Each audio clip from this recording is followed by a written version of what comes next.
Thierry, c'est le patron de la société Inveneo.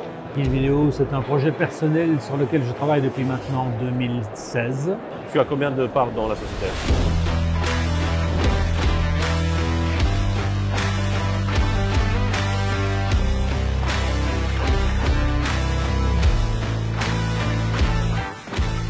Vise à répondre à une somme de contraintes et la contrainte et la solution, c'est servir un verre de vin. Avec cette technologie-là, tu changes les mœurs. À partir de ce moment-là, la somme de mes revenus va dépasser la somme de mes charges. Et dans la somme de mes charges, il y a la somme de mes investissements. Ok, mais ça c'est le produit qui t'a définitivement sorti de ton poste de directeur général de ces chaînes-là. Tu te dis, j'ai envie de me lancer à 100% là-dedans et ciao. Donc c'est juste une petite leçon de vie à tous ceux qui veulent se lancer dans l'entrepreneuriat. Chers spectateurs, je vous présente Thierry. Thierry, c'est le patron de la société Inveneo. Je ne sais pas du tout ce qu'il fait, je devine un petit peu, parce que j'ai déjà la brochure aussi avec des belles images. Mais Thierry va tout nous présenter par rapport à sa société. Et on va démarrer d'abord par la présentation générale. Qui tu es, quel rôle occupes-tu au sein de la société Inveneo, chiffre d'affaires, employés, et quand tu as démarré la société. C'est parti. Bon, donc Inveneo, c'est un projet personnel sur lequel je travaille depuis maintenant 2016, qui vise à apporter une technologie dans le monde de l'ORECA, donc du CHR, si on parle en France, donc tout ce qui est hospitalité, CHR. C'est une autre manière, c'est café, hôtel, restaurant, et en Belgique on va dire ORECA, hôtel, restaurant et café. Donc, l'idée c'est quoi? C'est apporter une solution qui vise à répondre à une somme de contraintes, et la contrainte et la solution, c'est servir un verre de vin à la bonne température. Donc, c'est un procédé qui s'appuie sur une machine. Donc, si on voulait simplifier les choses, on dirait que j'ai copié le modèle de Nespresso. Nespresso achète du café, le torréfie, le met dans des capsules. Ces capsules fonctionnent avec une machine. La machine va faire la tasse de café à la bonne température et avec le café du choix. Eh bien, chez nous, nous avons des vins. Nous avons aussi inventé, non pas une capsule, mais une cartouche. Cette cartouche fonctionne avec une machine. La machine sert, met à température et l'ensemble est protégé contre l'oxydation. Donc, on simplifie les gestes des opérateurs. Tu es le patron de cette société-là et tu es le fondateur de cette idée-là. Et un des principaux actionnaires encore aujourd'hui. Tu as combien de parts dans la société? Il me reste une trentaine de pourcents dans cette société, mais qui est industrielle. Nous, c'est du lourd. Le développement, c'est de l'acquisition de beaucoup de matériel. Mais c'est aussi mon objectif. L'objectif, c'est de rester un peu maître à bord, mais en tout cas pas contrôler 100% du capital. D'accord. Et avant cela, tu étais? Avant ça, j'ai travaillé pendant 30 ans dans un monde qui s'appelle la télévision. Tu étais employé alors? Là, j'étais directeur général, CEO, administrateur délégué de chaîne de télévision. Ici en Belgique, deux chaînes de télévision flamandes. VTV et Revive TV à l'époque, donc le groupe SBS, concurrent de VTM. Et avant ça, fondateur dans l'équipe qui a fondé le groupe RTL en Belgique, au Luxembourg et en Europe. C'est un changement radical, passer de la télé audiovisuelle, chef directeur, oui. Et tu es passé dans l'entrepreneuriat. Donc je suis indépendant depuis 30 ans et j'ai une passion viscérale pour la création de logiciels, d'objets, d'outils. Pendant 30 ans, j'ai travaillé dans l'intangible. La télévision, ça, il n'y a pas de stock. Non. On achète du vent, on achète de l'air, on achète du temps. D'accord. Et donc j'ai nourri pendant 30 ans une sorte de petite envie d'avoir un produit à toucher. D'accord. Ok. Mais ça, c'est le produit qui t'a définitivement sorti de ton poste de directeur général de ces chaînes-là. Tu te dis, j'ai envie de me lancer à 100% là-dedans et ciao. Tout à fait. Et donc, c'est juste une petite leçon de vie à tous ceux qui veulent se lancer dans l'entrepreneuriat. Il n'est jamais, je veux dire, il n'y a pas d'âge pour se lancer dedans. Il n'y a pas d'âge pour se lancer dedans. Et en tout cas, pour financer une entreprise qui n'a toujours pas gagné d'argent 5 ans plus tard pour 1000 motifs, notamment celui du développement. Donc le temps de faire les choses, plus le temps d'être bloqué par une satanée pandémie, qui était le moment où nous étions prêts. C'est tout juste, on ne fait pas au bon moment. C'était pas le bon moment. Voilà. Et puis, avec cette technologie-là, tu changes les mœurs. Ça, c'est très compliqué. Il faut des années pour faire ça, des décennies. Exactement. Donc, c'est vrai qu'on a beaucoup d'innovations, puisqu'on a un procédé différent. On a inventé une bouteille qui n'est pas en verre, parce qu'il est temps de se lâcher un peu par rapport au verre qui, quoi qu'on en pense, est un bel objet. C'est un objet qui a une empreinte carbone absolument phénoménale. On est quelque part, en tout cas dans le métier qui est le mien, c'est vendre du vin avec un cycle de rotation assez rapide. Le verre n'avait pas d'intérêt. Et donc, voilà, donc développer des objets, ça prend du temps. Est-ce qu'on peut connaître le chiffre d'affaires de la société aujourd'hui? Alors, le chiffre d'affaires n'aurait pas beaucoup d'intérêt puisqu'on vient de démarrer la commercialisation en gros depuis le mois de février. Donc moi je mesure plutôt mon métier avec un certain nombre d'informations. La première, c'est qu'on a investi 10 millions d'euros dans cette technologie. Nous savons très bien que le marché belge ne sera pas suffisant pour porter notre entreprise dans la rentabilité. Mais tout le modèle qui consiste à nous dire, puisque notre produit, nous le vendons sous la forme d'un service, donc on abonne nos clients et dans l'abonnement se trouve la mise à disposition de l'objet. Et une fois que cet objet connecté fonctionne chez un client, un peu comme l'imprimante et la cartouche d'encre, nous allons assortir en fonction des besoins de consommation les cartouches de vin. Et donc nous allons faire du stock à flux tendu avec nos clients. Et donc pour que ce modèle qui s'appuie sur une souscription payée par nos clients et une vente de vin minimum payée par nos clients, j'ai besoin d'avoir un réseau d'à peu près 650 clients qui utilisent notre technologie. Et à partir de ce moment-là, la somme de mes revenus va dépasser la somme de mes charges. Et dans la somme de mes charges, il y a la somme de mes investissements. Et donc nous sommes à la fois une société industrielle, mais en même temps une société extrêmement poussée sur le plan de la data, puisque moi je voulais absolument comprendre le flux du vin chez mes clients, comme je souhaitais et comme je comprenais le flux des programmes chez les téléspectateurs. Et grâce à ça, on fait un métier très différent. Génial. Parce que c'est une start-up et tu as déjà vendu 130 abonnements alors. Alors on a donc 130 abonnements. Un abonnement chez nous, c'est la location. En fait, nos clients s'abonnent à 100 € par mois. De ce fait, ils bénéficient de la mise à disposition chez eux de cette machine qui fait 50 cm par 50 cm et qui vont après s'alimenter en vin. Ok, j'ouvre une parenthèse maintenant, j'aimerais bien juste comprendre tes formules d'abonnement parce que ce passage-là de la vidéo va s'adresser plutôt aux gens qui veulent s'abonner chez toi, parce que c'est tout à fait nouveau. Je viens de comprendre un peu le concept. Si moi je suis restaurateur, j'aimerais m'abonner à ta formule. Qu'est-ce que ça coûte et comment ça fonctionne? Eh bien donc, pour obtenir que la machine qui distribue, qui sert le vin et qui le rafraîchit et qui est contrôlée à distance soit dans ton établissement, je vais te faire un contrat qui va porter sur 48 mois. Avant de comprendre si on est capable de faire du business ensemble, je vais même te proposer de la tester pendant un mois gratuitement. Tout ce que tu auras à payer, c'est le vin.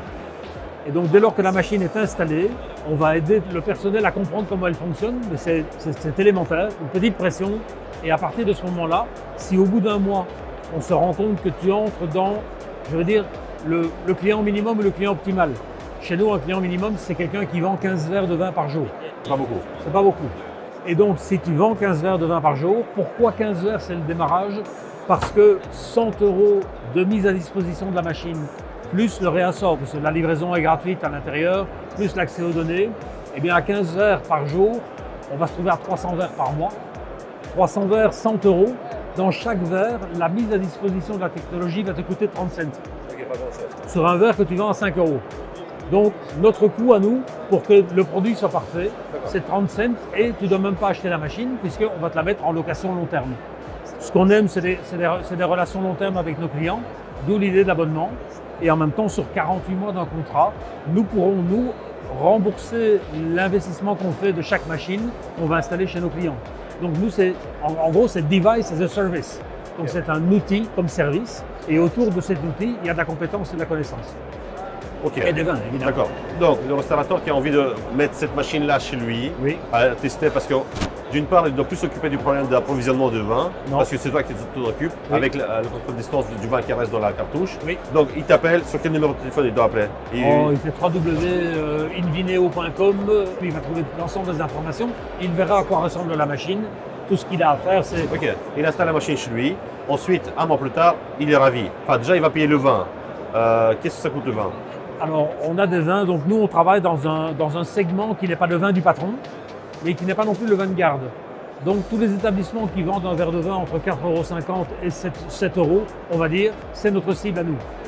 Et à l'intérieur de ce revenu, je parle d'un prix TVA comprise, donc l'opérateur, le restaurateur, lui, il va donc facturer à 5,50, 6 € le verre de vin, moins la TVA, 20%, il lui reste 5,50, moins l'achat du vin, il va rester au milieu une marge. Cette marge, moins 30 cents par verre si tu en vends 15 par jour, Exact. fais ta marge nette. Mais qu'est-ce qu'on a simplifié? Il faut savoir que l'heure de personnel, c'est 25 €. Le personnel coûte très cher 25 € et est de l'heure, introuvable. Oui. Et donc, si on peut diminuer tout le temps pour travailler autour du vin, parce que pour servir une bouteille de vin, c'est la recevoir, la mettre dans un stock en cave, de la cave, la monter proche du restaurant, la mettre à température, l'ouvrir, la fermer, retirer le gaz, retirer l'oxygène, la mettre dans les bons compartiments de refroidissement. Donc il y a énormément de gestes autour du vin. D'accord. Mais ici, ça va être. Ça, c'est la cartouche, je peux la montrer. Ça, c'est la cartouche, je suis venu avec pour ça. Ça, c'est la cartouche qui comprend 2 litres de vin. 2 litres de vin. Voilà, mais elle est vide. Déjà, ça te montre qu'elle est très légère. Je peux l'ouvrir ou pas? C'est pas possible. C'est impossible. C'est- Je peux la jeter ou pas? Oh, elle va pas, elle pourrait se briser, mais en tout cas, elle est assez solide. Ah, donc, à quoi sert-elle? Elle sert à proposer 2 litres, donc c'est un gros magnum. Chaque fois qu'on ouvre une bouteille, on a du travail à faire. Par bouteille, il y a 6 verres. Ici, il y a 16 verres par bouteille. Donc, on va déjà ouvrir 3 fois moins des bouteilles. Exact. Donc, deuxième point, les températures. Nous, ce tube est équipé d'une puce digitale qui a à l'intérieur le scénario de température et le scénario de quantité vendue. En mettant ce tube dans la machine va reconnaître le tube, va mettre la température de ce tube à 16 degrés, parce que lui, c'est 16 degrés de recommandé, tandis que son voisin sera à 8 degrés, parce que le vin blanc est à 8 degrés. Il n'y a pas une machine au monde qui fait la bonne température de chaque vin. Non. C'est le métier des sommeliers, et même les sommeliers ne savent pas le faire, puisqu'ils n'ont pas de machine qui refroidit au Bien degré sûr. près. Ils ont une machine pour tous les vins. Ils ont une machine pour tous les Un vins, frigo. ou pour les vins blancs, ou pour les vins rouges, mais c'est 2 températures à peu près standard. Alors ça ne va pas tuer quelqu'un, mais la précision de température, c'est le deuxième critère de qualité dégustatif. Génial. Qu'est-ce que ça coûte au restaurateur? La plage de vente de nos vins, c'est entre, on va dire, entre 5,80 € et 8 € l'équivalent bouteille. Le restaurateur, il sait à quel prix il achète une bouteille. Nous, c'est un tube, le tube fait 2,66 bouteilles. Donc le prix de la cartouche, ça va être entre 18,80 € et 35 € sur nos vins les plus qualitatifs. Exactement. Pour 2 litres. Hein. Pour 2 litres. Alors qu'une bouteille normale, c'est 75 centilitres. 75 centilitres. Par Exactement. exemple. Ok.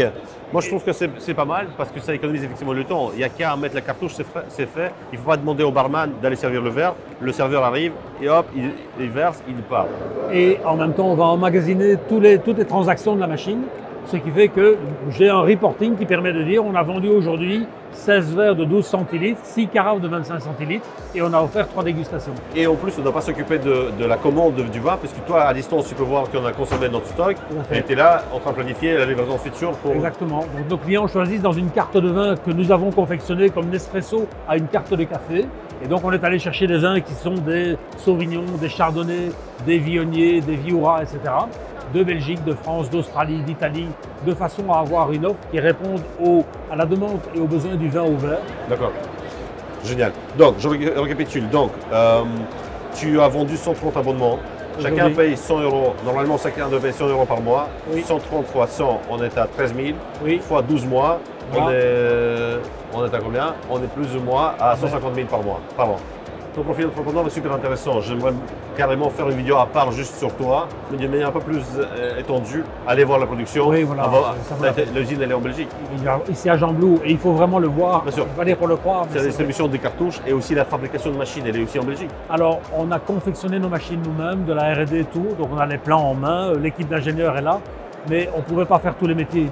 Et donc on a décidé avec notre conseil d'administration, je ne suis pas tout seul comme actionnaire, que le métier d'assemblage de la machine, on préfère par des gens dont c'est la compétence. Et on est allé faire ça en Autriche. Il y a combien de collaborateurs qui travaillent dans ta société? Alors, on est aujourd'hui un peu moins de 20.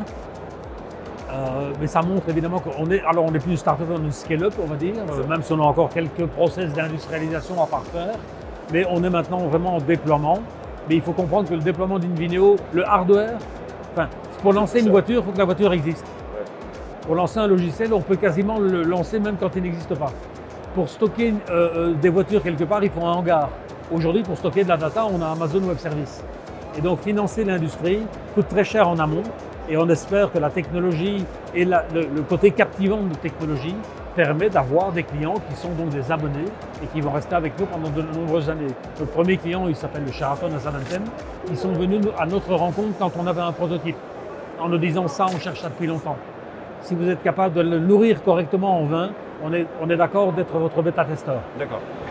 Ça fait 4 ans. D'accord. Si un restaurateur nous regarde et regarde la vidéo ici sur la chaîne Entreprendre et Vivre, est-ce que tu peux lui faire une remise spéciale puisqu'il c'est un abonné de la chaîne Entreprendre et Vivre? S'il a le code spécial promo Entreprendre et Vivre, je lui offrirai un tube gratuit. Ok. Ça lui permet en tout cas de valoriser à 5 € 16 verres. C'est un cadeau de 100 €, quoi. Génial. Écoutez, c'est super facile. Si vous êtes un restaurant, vous êtes un hôtel, un vous- VIP lounge, une salle de spectacle. peu importe, là où vous consommez du vin, vous pouvez appeler justement, contacter la société Inveneo, d'accord? pour leur demander la démonstration gratuite d'une part. D'autre part, ils peuvent installer la machine chez vous pendant un mois gratuitement. Grâce à la chaîne de Comprendre Vie, vous allez avoir une cartouche gratuite. Vous essayez la machine pendant un mois, vous regardez un peu les bénéfices et les économies d'échelle que vous pouvez en profiter. Si jamais il vous plaît, vous signez le contrat avec Inveneo. De commerciaux, voilà. Exactement. Et on est parti pour une lune de miel. Exactement. C'est assez simple en fait pour casser le marché.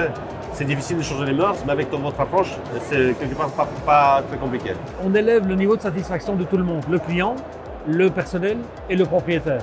Et si les trois sont contents, je suis content. Et s'ils payent en tout cas. C'est quoi la croissance de la société aujourd'hui? On a doublé quasiment tous les 3 mois. Donc on a levé 10 millions pour arriver à l'endroit où on se trouve.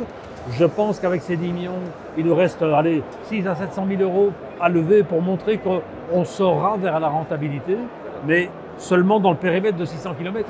Or, Inveneo, c'est mondial. On était au CES à Las Vegas fin 2019 et des contacts avec des Japonais, des Américains, des Sud-Américains, etc. Le vin nous accompagne toute la vie, généralement au baptême, aux fêtes et aux enterrements. On fait ça à la bière, mais seulement pour les étudiants. Elle est bonne, c'est là. Pourquoi est-ce que tu es ici chez Odoo Experience? La plupart des gens qui viennent ici, ils font du développement, applications, logiciels, data, etc.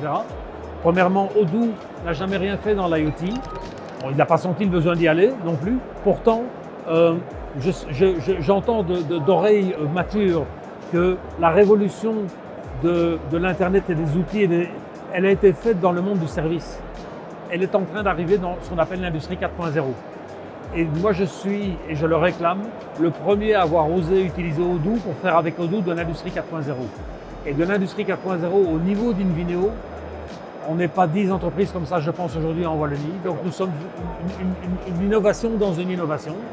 Et comme Odoo, c'était à 15 km de chez nous, et c'était un Belge, il n'y avait pas de raison qu'on n'aille pas chercher un outil qui pouvait nous être utile pour le faire. Donc aujourd'hui, on a montré ce qu'on fait avec Odoo dans nos technologies industrielles. Donc aujourd'hui, Odoo est implémenté dans la production, oui, dans la vente, oui, dans le CRM.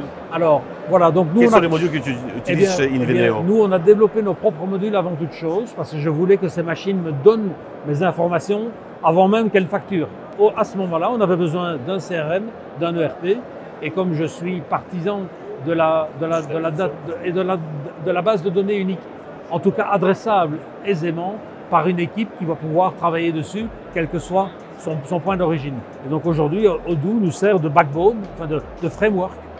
Et ce framework, on a commencé par développer les spécificités. Et là maintenant, on est dans le CRM, le RP, le site web, l'accounting, même si je pense qu'il y a encore des choses à améliorer sur l'accounting, ce sont mes comptables qui le disent. Et je suis très heureux d'avoir besoin de plus en plus de comptables, parce que ça veut dire qu'on facture de plus en plus. Quelle note tu mettrais sur 10 pour Odoo? Je vais dire 8 parce qu'il y a un côté émotionnel. Et je pense que je serais capable de dire 5 ou 4 dans le futur. Mais je sais qu'une application comme Odoo qui se présente comme pas chère pour une personne, lorsque j'aurai non pas 130 dispensers, mais que j'aurai 2500 dispensers, 80 personnes qui travaillent dans l'entreprise, à un moment donné, il faut bien qu'ils trouvent une rentabilité. Et donc, Odoo risque de devenir trop cher lorsqu'il y a trop de monde. Mais une chose à la fois. Pour l'instant, je suis très content d'avoir utilisé Odoo. Donc je dirais qu'Odoo, pour une start-up, va permettre d'apporter beaucoup de souplesse, beaucoup de rapidité d'utilisation. Et sur la partie développement, on a réussi à quand même connecter beaucoup de choses sur Odoo. Donc je pense que c'est une belle économie pour l'instant. Ça nous aurait coûté plus cher de faire tous les développements tout seul. Ok, c'est quoi les choses à améliorer chez Odoo? Certainement la partie comptable, finance.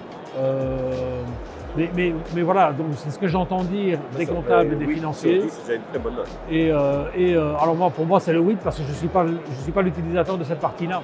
Mais on a quand même décidé, malgré tout, d'y rester. Je pense que le CRM, le CRM, il y avait des CRM qui étaient meilleurs que Odoo. Mais moi, ce que je souhaite, c'est que si je change un vin avec son prix, qu'on soit automatiquement référencé sur mon site web et que mes clients soient connectés. Donc je voulais qu'on n'ait pas trop d'approches différentes et d'attaques différentes avec trop de spécialisation. Voilà, donc j'ai accepté les défauts pour montrer ce que Odoo avait de mieux pour nous. Donc pour l'instant, on est tout à fait satisfait. Je me pose simplement la question dans le futur, est-ce que Odoo, la suite ne sera pas trop chère par rapport à notre utilisation? Mais je me donne 2 ou 3 ans avant ça. Écoute Thierry, c'est un sujet très vaste. Oui. Et ton parcours d'entrepreneur, moi je ne l'ai pas tout à fait découvert ici parce que ce n'était pas le sujet. Mais avec grand plaisir, je viendrai en fait dans ta société pour filmer la production, pour filmer un peu les métiers, interviewer les gens qui travaillent chez toi dans la société et enfin pour comprendre un peu quel est ton parcours entrepreneurial, pourquoi tu es devenu entrepreneur et quelle est la finalité de tout ça en fait. Parfait, très bien. On fait ça un jour? Avec En tout cas, plaisir. merci beaucoup pour ton intervention et toutes les informations. C'était assez chouette. Concept innovant. Je pense qu'elle a sa place en fait. La technologie a sa place ici dans ce marché-là pour le rendre plus efficace et pour qu'on arrête peut-être de gaspiller Gaspiller du vin, le servir trop chaud. trop chaud ou, le servir voilà, oxydé. ou le faire plus rapidement aussi, ne plus utiliser du verre du tout. Et voilà. Donc, allez, bonne continuation, bon courage. Merci pour l'intervention. Et on se met d'accord par rapport à l'interview chez toi à l'usine. Avec plaisir. Merci Thierry. Merci beaucoup.